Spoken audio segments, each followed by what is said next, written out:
Hey family, welcome back. Thank you for joining me again. So before I begin on the second way that I ruined my life,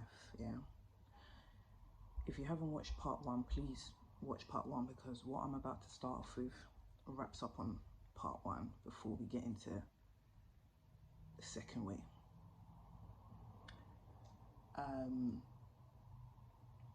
In regards to part one, I talked about how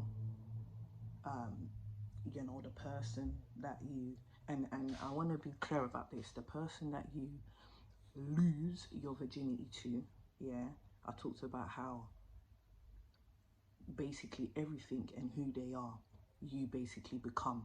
So you become like an imitation of them to a degree. Aspects of who they are and what they do and their lifestyle and their patterns, you will start to exhibit that in your own life.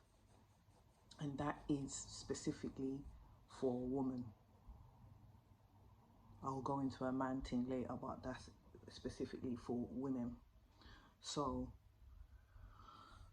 after I lost my virginity to that fella, one thing I noticed was I basically became like,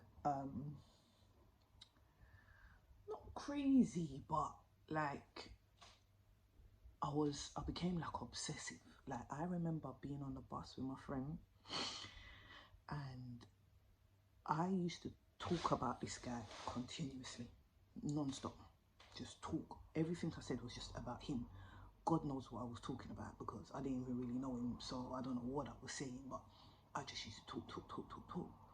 And I remember being on the bus one time and my friend just kind of gave me this look, and I realized I've been talking way too much about the same thing. Like she gave me this look of like, I cannot take listening to you anymore. I can't. It's been going on for months, weeks, whatever, but I can't do this no more. And I just saw that look in her eye and it hit me there and then, like, raw. Like this thing's taking over your mind. You need to stop. So basically from that point, I stopped. I just stopped. Now, another time came where I was on the bus. By this time, I had already given my virginity to this person. I don't want to say the word lost. I'll say given, because it was a conscious decision. So, and I'm infatuated by him. Remember, I'm obsessed now. I've gone into this headspace. I've been taken over, basically.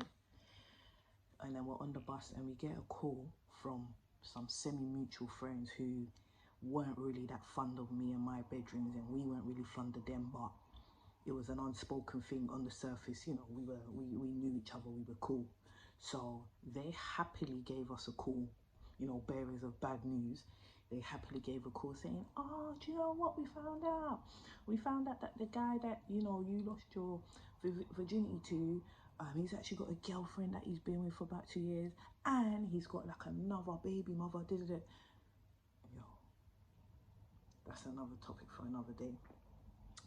You know, in part one, what I said to you about what happened in the chicken and chip shop, how I felt like something happened in my inner soul.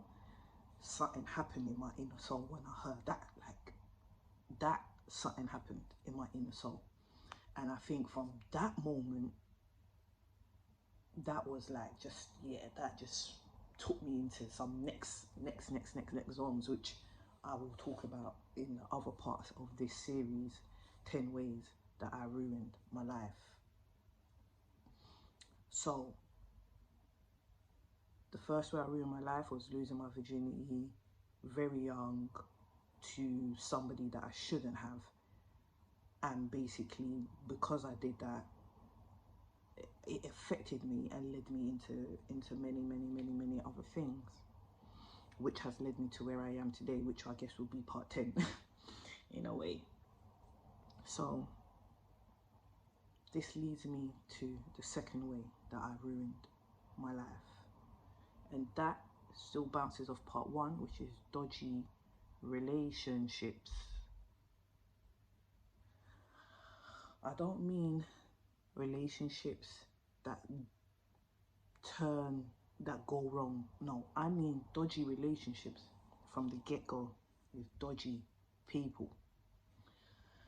Okay, let me be specific. Dodgy men. The dodgy people one, that will probably come up in another part, but dodgy men. And to be honest, even if I do dodgy people, actually no, there's some girls in there, yeah. So dodgy people is another time. This one is dodgy men, as in dodgy relationships, dodgy intimate relationships. Boy, oh boy, you know what? I'm not gonna lie, I'm gonna pause the video. I think I might have to pause the video and process, because there's a lot there. But if I pause, I'm gonna have to edit, and I don't want to do that. All right, give me a minute.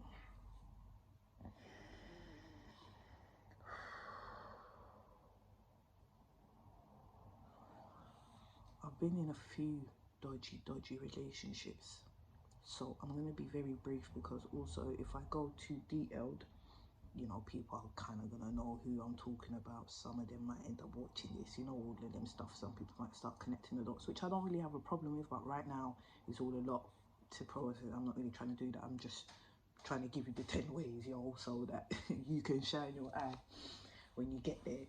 Most of you probably have done a lot of what I'm about to say, so ideally these videos, you know, if you know a girl who is 13, 14, please share it with them, and boys around that age as well, and let's give them the heads up. So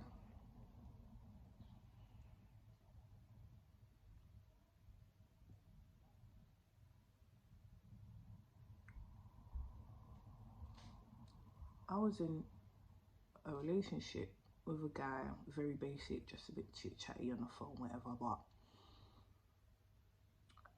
I remember being able to, I still had an antenna then.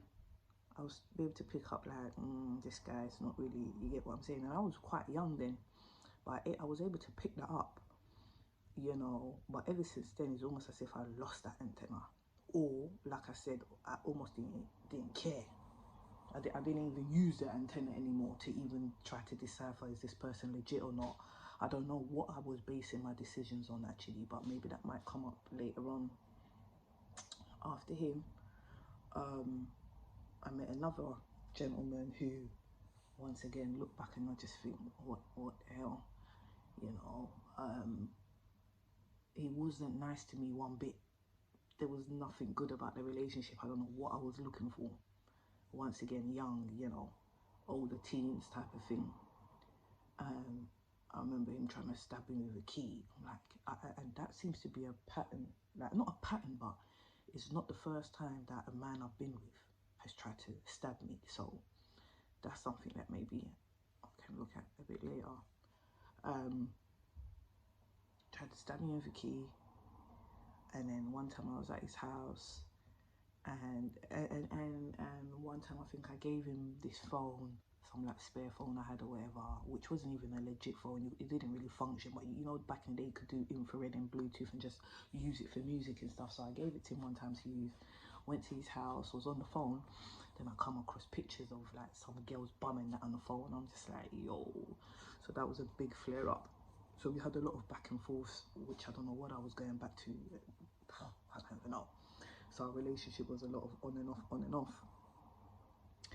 And I remember one time, this is so embarrassing, but I was in his bedroom and we were trying to get jiggy. And I say trying to because he didn't know what he was doing. It wasn't all that I didn't know what I was doing either. I don't know. That's how dumb like these things are, where you just do things because I swear that's what people say you do when you're in a relationship, like try to have sex. But I don't think either of us were really wanted to have sex or was even interested. I don't know. Anyway, his mum, obviously she's clueless. She thinks we're just chilling, which is so stupid. Like, sorry, I'm not saying his mum's stupid. This is what I mean about getting deep into stories. You see, now I'm going to go and say something. I'm not saying the mum's stupid. Sorry, I'm just saying parents need to be more aware. Like, no, especially around that age, we're not just chilling in the room. There's probably more happening here. So just be mindful about that. So the mum, obviously clueless, thinking we're just chilling, kind of bopped in, right? Which was, I shouldn't laugh, but that was wild. Like, if I say any more from this point, people might be able to put two twos together. So I really have to leave that bit there. But all I'm going to say to you is, it was so intense that I had to jump out the window, and it wasn't the first floor. It was the second floor. So when I jumped and I went, hit the ground, I burst my ankle, but I had to still keep running because where I've jumped leads to the front door. So the mum, obviously she's gone back downstairs, which is around the front door, innit? So if I hang there crying about my ankle, she's gonna pursue me. So I have to run with my ankle. Yo, that day was wild. I remember going home, jumping in bed, whatever, sleeping. Got up in the middle of the night to go to the loo, but I had forgotten about the incident, so I just stepped normal on my ankle. Yo, the way I was like, oh, like the agony. Ended up crawling to the room to piss and crawl back.